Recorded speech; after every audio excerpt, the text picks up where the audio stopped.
అందరికీ నమస్తే అండి. నేను మీ హరిత Mohan. Welcome back to my channel RJ tasty treats.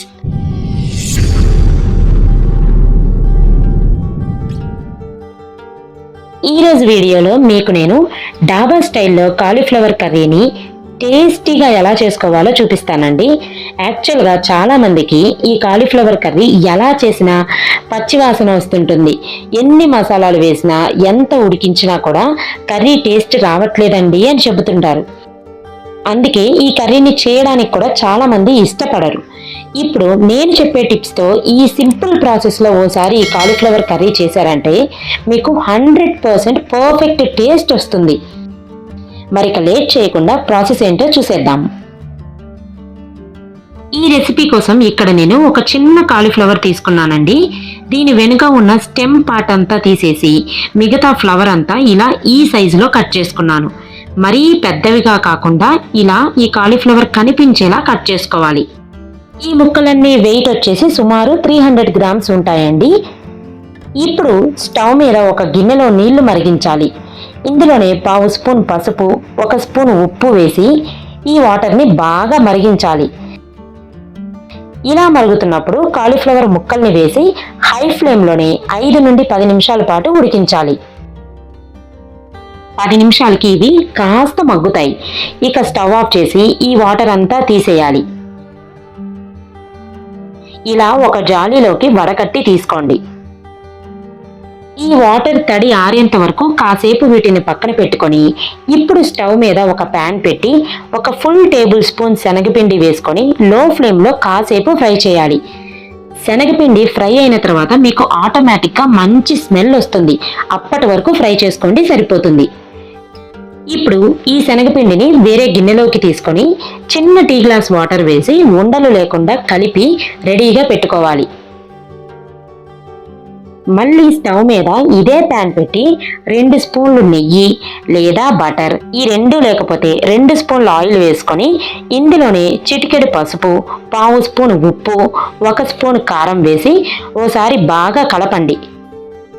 ఇప్పుడు ఉడికించి చల్లారిన కాలీఫ్లవర్ ముక్కలు వేసి మీడియం ఫ్లేమ్లో 5 నిమిషాల పాటు ఫ్రై చేయాలి. ఇలా చేయడం వల్ల ప్రతి ముక్కకి ఉప్పు కారం పట్టి కూరలో చాలా రుచిగా ఉంటుంది. మరీ ఎక్కువసేపు ఫ్రై చేయనవసరం లేదు. 5 నిమిషాలు మీడియం ఫ్లేమ్లో ఫ్రై చేస్తే ఇలా లైట్గా వేగుతాయి. ఇప్పుడు స్టవ్ ఆఫ్ చేసి వీటిని కూడా వేరే బౌల్లోకి తీసుకొని పక్కన పెట్టుకుందాం. ఇప్పుడు ఒక మిక్సర్ జార్లో 10 జీడిపప్పులు, 6 లేదా 7 బాదం పప్పులు వేసి ముందు వీటిని ఇలా పౌడర్లా గ్రైండ్ చేసుకోండి. ఇందులో ఇప్పుడు 3 మీడియం సైజు టొమాటో ముక్కల్ని కూడా వేసి మెత్తని ప్యూరీలాగా గ్రైండ్ చేసుకోవాలి. ఈ టొమాటో కాజు పేస్ట్ని కూడా వేరే బౌల్లోకి తీసుకొని దీన్ని కూడా రెడీగా పెట్టుకోండి.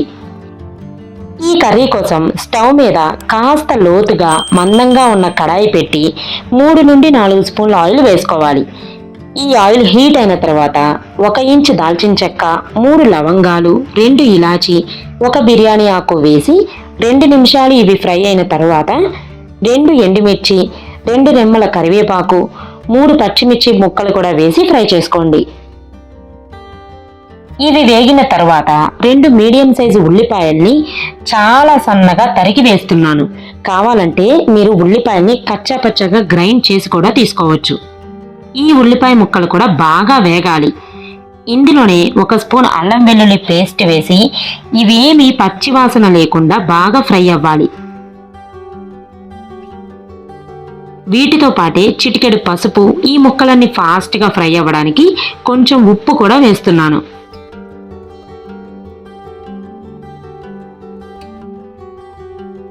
కాసేపటికి ఇవన్నీ బాగా వేగిపోయాయి కదా. ఇప్పుడు గ్రైండ్ చేసిన కాజు టొమాటో పేస్ట్ని వేసి ఒకసారి ఈ గ్రేవీ మొత్తం బాగా కలిపి టొమాటో ప్యూరీని కూడా బాగా ఫ్రై చేయాలి. మరి కాసేపటికి టొమాటో ప్యూరీ కూడా వేగి ఆయిల్ సెపరేట్ అవుతుంది, చూసారు కదా. ఇప్పుడు 4 స్పూన్ల ఫ్రెష్ పెరుగు లేదా ఫ్రెష్ క్రీమ్ వేసుకోవాలి. వీటి వల్ల కర్రీ మనకి క్రీమీ టెక్స్చర్ వస్తుంది. పుల్లటి పెరుగు మాత్రం అస్సలు వేయకండి, ఎందుకంటే ఆ పులుపు వల్ల కర్రీ టేస్ట్ అంతా మారిపోతుంది. పెరుగు వేసి గ్రేవీ అంతా ఇలా కలిపిన తర్వాత 1 స్పూన్ గరం మసాలా, 1 స్పూన్ ధనియాల పొడి, 2 స్పూన్లు కారం, రుచికి సరిపడా సాల్ట్ వేసుకోవాలి. ఇక్కడ నేను ఉప్పు ఆల్రెడీ ముందు 2 సార్లు వేసుకున్నాను కాబట్టి ఇక్కడ కాస్త తగ్గించి వేసుకోండి. కావాలంటే కర్రీ ఉడుకుతున్నప్పుడు సాల్ట్ చెక్ చేసుకొని దానిని బట్టి అడ్జస్ట్ చేసుకోవచ్చు.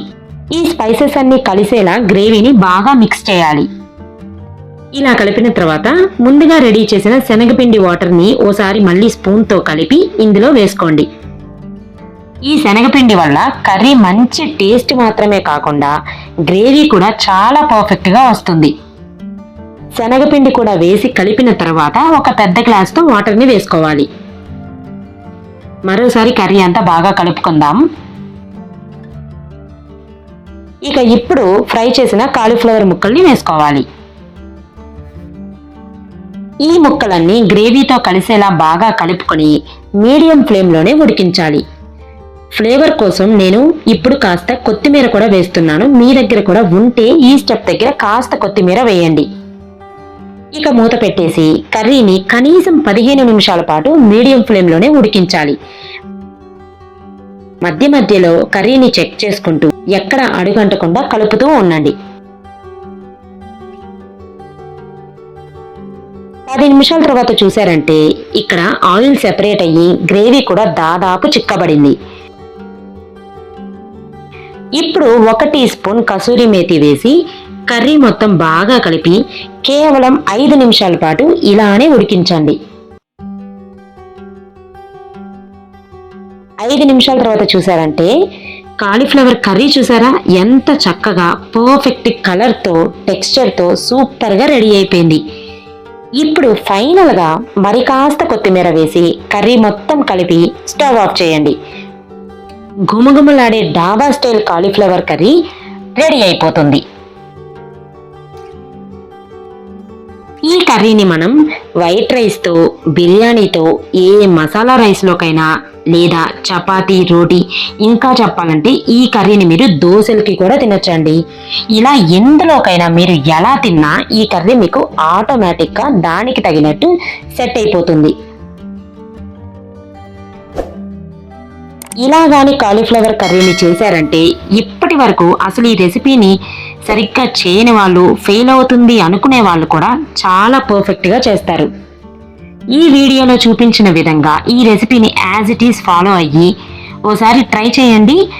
పక్కాగా మీకు దీని టేస్ట్ నచ్చుతుంది. మరి ఏ కర్రీ అయినా పర్ఫెక్ట్గా ఉంటేనే కదా దాని టేస్ట్ మనకి 100% తెలిసేది. సో ఈ రెసిపీని మీరు ట్రై చేసిన తర్వాత మీ ఫీడ్బ్యాక్ని మర్చిపోకుండా వీడియో కింద కామెంట్ చేయండి. మన ఛానల్ని ఫస్ట్ టైం చూస్తున్న వాళ్ళు, అలానే రాబోయే రెసిపీస్ని మిస్ అవ్వకుండా చూడాలి అనుకునే వాళ్ళు, ఇంకా నా ఛానల్ని సబ్స్క్రైబ్ చేయకపోతే ఇప్పుడైనా సబ్స్క్రైబ్ చేసి బెల్ ఐకాన్ని యాక్టివేట్ చేసుకోండి.